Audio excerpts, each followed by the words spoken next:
திடீர்னு அந்த உறவுகிட்ட இருந்து ஒரு போன் கால் வரும், இமெயில் வரும், மெசேஜ் வரும், ஃப்ரெண்ட் ரெக்வஸ்ட் வரும், ஏதோ ஒண்ணு.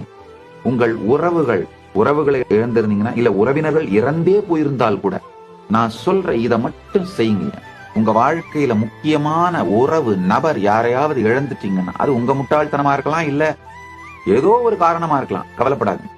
இரவு அந்த உறங்கும் பொழுது அகம் பாவத்திலிருந்து நீங்க அகம் சுபாவத்துக்குள்ள போற அந்த காரண சரீர காலத்துல நீங்க அந்த உங்களுக்கும் அவருக்கும் மனஸ்தாபம் ஏற்பட்டது அல்லது பிரிந்தது சங்கடமானது அதையெல்லாம் அழிச்சிட்டு உங்களுக்கும் அவருக்கும் நல்ல உறவு இருக்கிற மாதிரியே இருக்குது.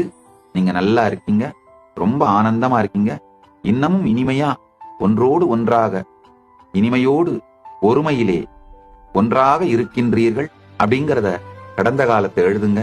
நிம்மதி அந்த உணர்வோடையே அகம் சுபாவத்துக்குள்ள முழுகிடுங்க.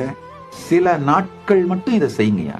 திடீர்னு பட்டு போனதாக நீங்கள் நினைத்த அந்த உறவு துளிர்த்து வருவதை பார்ப்பீர்கள். திடீர்னு அந்த உறவுகிட்ட இருந்து ஒரு போன் கால் வரும், இமெயில் வரும், மெசேஜ் வரும், ஃப்ரெண்ட் ரெக்வஸ்ட் வரும், ஏதோ ஒண்ணு. ரிலேஷன்ஷிப்ல உறவுல இருந்த கசப்பெல்லாம் கரைஞ்சு போயிட்டு இனிமையா மலர்ந்துரும்.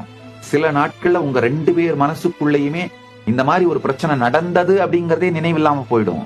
ஐயா, இந்த நுட்பத்தை உபயோகப்படுத்தி, இந்த ஞான ரசவாத நுட்பத்தை உபயோகப்படுத்தி பல உடைந்து போன திருமணங்களையும் மனங்களையும் நான் ஒட்டி இருக்கேங்கய்யா. உறவு துளிர்க்கத்துவங்க, புது வாசல் திறக்கத்துவங்க. இப்ப நிகழ்காலத்தை பற்றி கவலைப்படாதீர்கள். பாவ பலத்தினால் எதையும் மாற்ற முடியும். உடனே இதை நான் செஞ்சா உடனே சரியாயிருமா? கொஞ்சம் செய்யுங்கப்பா, நடக்க விடு. Trust the process.